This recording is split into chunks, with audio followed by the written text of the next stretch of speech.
የዛሬው ታሪካችን በሌላ ሀገር የተሻለ ህይወት ለመኖር ስለሚያልም አንድ ቤተሰብ ነው። የጎቴንኮ ቤተሰቦች በኒውዚላንድ በደስታና በሰላም ለመኖር ከታደሉት መካከል ነበሩ። ህይወታቸው በጣም ውብና መልካም ነበር። ነገር ግን ያሳለሙት የነበረው ሰላማዊ ህይወት በድንገት ወደ አስከፊ ጨለማ ተቀየረ። የቤተሰቡ ብርሃንና የቤቱ ምሰሶ የነበረችው የ56 ዓመቷ እናት በጭካኔ ተገደለች። ብለሲ የተወለደችው በፊሊፒንስ ሴቡ ሲቲ ሲሆን ከባለቤቷ አንቶኒዮ ጎቴንኮ ጋር የተገናኙትም እዚያው ነበር። የልጅነት ጓደኛሞች የነበሩ ሲሆን በአንድ ትምህርት ቤትም አብረው ተምረዋል። ለጥቂት ዓመታት ከተዋወቁ በኋላ ትዳር መስርተው 3 ልጆችንም ማለትም 2 ወንዶችንና 1 ሴትን አፍርተዋል። 2 boys and a girl. It was in 2004 that the family decided to live in Auckland. እንደ ኤሮፓያን አቆጣጠር በ2004 ወደ ኦክላንድ ኒውዚላንድ በመሄድ ኑሯቸውን እዚያው አደረጉ። ብለሲ በኒውዚላንድ ህይወት ደስተኛና እርካታ ያላት ሴት ነበረች። ባለቤቷ አንቶኒዮ የተረጋጋ ስራ ነበረው። ብዙ ጓደኞችንም አፍርተው ነበር። አንቶኒዮ ብለሲን ከምንም በላይ ይወዳት ነበር። ሁልጊዜም ከሁለታችን በላይ አንዱ ቀድሞ መሞት ካለበት እኔ ብቀድም ይሻላል ይላት ነበር። ብለሲ ለባለቤቷ የቤቱ ብርሃን፣ የህይወቱ ፍቅርና የቅርብ ጓደኛው ነበረች። Blessy is the light of their home, the love of his life, and his closest best friend. He always tells Blessy that if someone dies first, it should be him, because he can't live without Blessy. በ2014 ግንቦት 24 ቀን ግን የጎቴንኮ ቤተሰብ ህይወት ለዘላለም ተቀየረ። ብለሲ በኢንሹራንስ ኩባንያ ውስጥ ስትሰራ የነበረ ሲሆን በዚያ ቀን ከስራ መልስ ወደ ቤት አልተመለሰችም። New Zealand. When Blessy was on her way home from her job at an insurance company, she took a bus ride for transport, which was bus 973. ምሽት 8 ሰዓት አካባቢ በኦክላንድ ብርክዴል በ973 ቁጥር አውቶቡስ ተሳፍራ ወደ ቤቷ እየተመለሰች ነበር።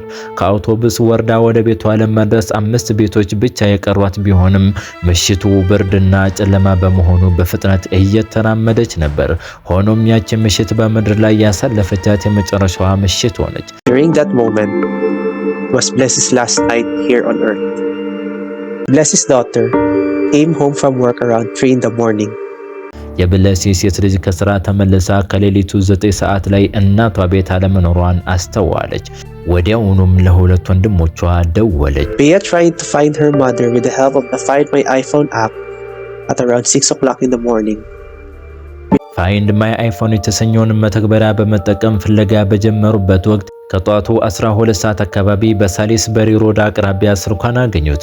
ከቤታቸው 100 ሜትር ርቀት ላይ ደግሞ የብለሲ ጫማና ሁልጊዜ የምትጠቀምበት ምሳ መያዣ ተበታትኖ ተገኘ። When the police arrived, they thought it might be a case of a hit and run due to the position of Blessy's belongings. ፖሊስ እንደደረሰ መጀመሪያ ላይ የመኪና አደጋ አጋጥሟት ሹፌሩ አምልጦ ሊሆን ይችላል የሚል ግምት ነበረው። ሆኖም አንዲት በአቅራቢያው የምትኖር ጎረቤት በዚያ ምሽት የሴት ጩኸት ሰምታ እንደነበር ለፖሊስ ተናገረች። The police checked the CCTV and that's when they saw a BMW car which had overtaken the bus that Blessy was riding. This led the police to question a 20-year ፖሊስ የሲሲቲቪ ምስሎችን ሲመረምር ብለሲ ተሳፍራበት የነበረውን የአውቶቡስ ቀድሞ የሚያልፍ አንድ BMW መኪና ተመለከተ። መኪናውን ሲያሽከረክር የነበረው የ20 ዓመቱ ቶኒ ዳግላስ ሮበርትሰን መሆኑ ታወቀ። ቶኒ ወንጀል ከመፈጸሙ ከ5 ወራት በፊት ነበር ከእስር ቤት የወጣው። He was on an extended supervision order. The police are monitoring him 24 hours using a GPS. በፖሊስ የ24 ሰዓት የጂፒኤስ ክትትል የሚደረግለትና ከምሽቱ 2 ሰዓት እስከ ጠዋት 12 ሰዓት ቤት መገኘት ያለበት የሰዓት እላፊ የተጣለበት ሰው ነበር። ፖሊስ የቶኒን የጂፒኤስ ምርመራ ሲፈትሽ ብለሲ ከአውቶቡስ በወረደችበት ሰዓት እሱም እዚያው እንደነበር አረጋገጠ። ከዚህም በላይ በዚያው ምሽትና በቀጣዩ ቀን ጠዋት ወደ ኤክስዴል መቃብር ስፍራ እንደሄደ ተረዳ። Decided to search the Exdale Cemetery and together with the help of police dogs, Just 2 days. ፖሊስ የመቃብር ስፍራውን በአነፍናፊ ውሾች በታገዘ ፍለጋ ካደረገ በኋላ ከሁለት ቀናት በኋላ የብለሲን አስክሬን አገኘ።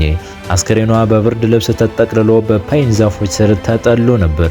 ምርመራው እንደሚያሳየው ብለሲ ተደፍራ ነበር። ከዚያም በተደጋጋሚ በቢላዋ ተወግታለች። ቶኒ ወዲያውኑ በነፍስ ግድያና በደፍሮ መግደል ወንጀል ተከሰሰ። The police immediately arrested Tony and charged him with murder and rape. According to reports, during that night of the incident, Tony ran over Blessy. እንደ ሪፖርቶች ገለጻ ቶኒ በዚያች ምሽት ብለሲን በመኪና ገጭቶ እግሯን ከሰበረ በኋላ ወደ መኪናው አስገብቶ በመውሰድ አሰቃቂውን ወንጀል ፈጽሟል። ቶኒ የቀረበበትን ማስረጃ ሁሉ ይክድ ነበር። መጀመሪያ በመኪና ገጭቻት ልትሞት ስለመሰለኝ በድንጋጤ ነው የወሰድኳት የሚል ሰበብ አቀረበ። ወደ መቃብር ስፍራው የሄድኩትም ህገወጥ እጾችን ለመግዛት ነው በማለት ዋሸ። However, according to the forensic scientists who examined the case, Blessy's blood had an exact match. ነገር ግን የፎረንሲክ ምርመራው ብለሲ የሞተችው በመኪና አደጋ ሳይሆን አንገቷን ታንቃና በስለት ተወግታ መሆኑን አረጋገጠ። According to the doctor who examined Blessy's body, Blessy might have survived. ዶክተሮች እንደተናገሩት ቶኒ ባያፈናትና ባይወጋት ኖሮ ከመኪና አደጋው ልትተርፍ ትችል ነበር። ዳኞች የቶኒን የውሸት ሰበብና ክህደት አልተቀበሉትም። በመጨረሻም ፍርድ ቤቱ ቶኒ ዳግላስ ሮበርትሰንን በዕድሜ ልክ እስራት እንዲቀጣ ተወሰነ። ይግባኝ መጠየቂያ ጊዜውን ቢያንስ 24 ዓመት እንዲሆን ተወሰነ። And he was sentenced to lifetime imprisonment with a minimum parole of 24 years and preventive detention for the case of rape. ቶኒ ድርጊቱ የታቀደ ሳይሆን በአጋጣሚ የተከሰተ ነው በማለት ወንጀሉ ወደ ያለቀለም ነፍስ መጥፋት እንዲቀየርለት ለፍርድ ቤቱ አቤቱታ አቅርቦ ነበር። ነገር ግን ፍርድ ቤቱ ይህንን ጥያቄ ውድቅ አደረገው። However, Tony's request was granted by the court not to release the details. ቶኒ ከዚህ ቀደም የነበሩበት የወንጀል ታሪኮች ለሕዝብ ይፋ እንዳይሆኑ ጠይቆ የነበረ ቢሆንም ዳኞች ግን ከፈረዱበት በኋላ ማንነቱን በሙሉ ይፋ አደረጉት። ቶኒ ገና በ18 ዓመቱ የ5 ዓመት ሕፃን ልጅ በማገትና በማጥቃት ወንጀል ተከሶ የ8 ዓመት እስራት ተፈርዶበት የነበረ ሰው ነው። ከእስር የተፈታው በ2013 ታህሳስ ወር ላይ ነበር። ብለሲን ከመግደሉ 5 ወራት በፊት ከእስር ወጥቶ በነበረበት ወቅት የፍቺ ደንቦችን 2 ጊዜ ጥሶ ነበር። ጉዳዩን የያዘው ዳኛ እንደተናገረው ቶኒ ከእስር ከወጣ በኋላ ምንም አይነት የባህሪ ለውጥ አላሳየም። በዚህም ምክንያት ፍርድ ቤቱ ቶኒ ለኦክላንድ ነዋሪዎች አደገኛ መሆኑን በማመን ለ10 ዓመታት ያህል በጂፒኤስ እንዲጠበቅና በፖሊስ የ24 ሰዓት ክትትል እንዲደረግበት ወስኖ ነበር። Court decided that he must be monitored for 10 years using the GPS tracker attached to him for 24 hours. ይሁን እንጂ ሁሉ ጥበቃ ብለሲን ከሞት ሊታደጋት አልቻለም። የብለሲ ባለቤት አንቶኒዮ አሁንም ድረስ በቤተሰቡ ላይ የደረሰውን አሰቃቂ አደጋ መቀበል አልቻለም።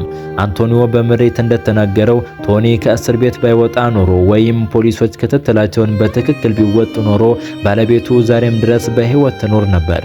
አንቶኒዮ ለፖሊስ በሰጠው ቃል የባለቤቴን ሕይወት ለመመለስ ማንኛውንም ነገር አደርግ ነበር ብሏል። Antonio said he would give everything to restore his wife's life. ትልቅ ዝርፊያ ተፈጽሞብናል፣ እሷ ገና በጊዜ ነው የተለየችን በማለት ጥልቅ ሐዘኑን ገልጿል። አንድ የተሻለ ሕይወት ለመኖር አልሞ ወደ አዲስ ሀገር የተሰደደ ቤተሰብ በአንድ ግፈኛ ወንጀለኛ ምክንያት የቤቱን ብርሃን አጣ። የብለሲ ጎቴንጎ ታሪክ ለቤተሰቦቿ የማይሽር ጠባሳ ቢሆንም ፍትህ ግን በመጨረሻ ተገኝቷል።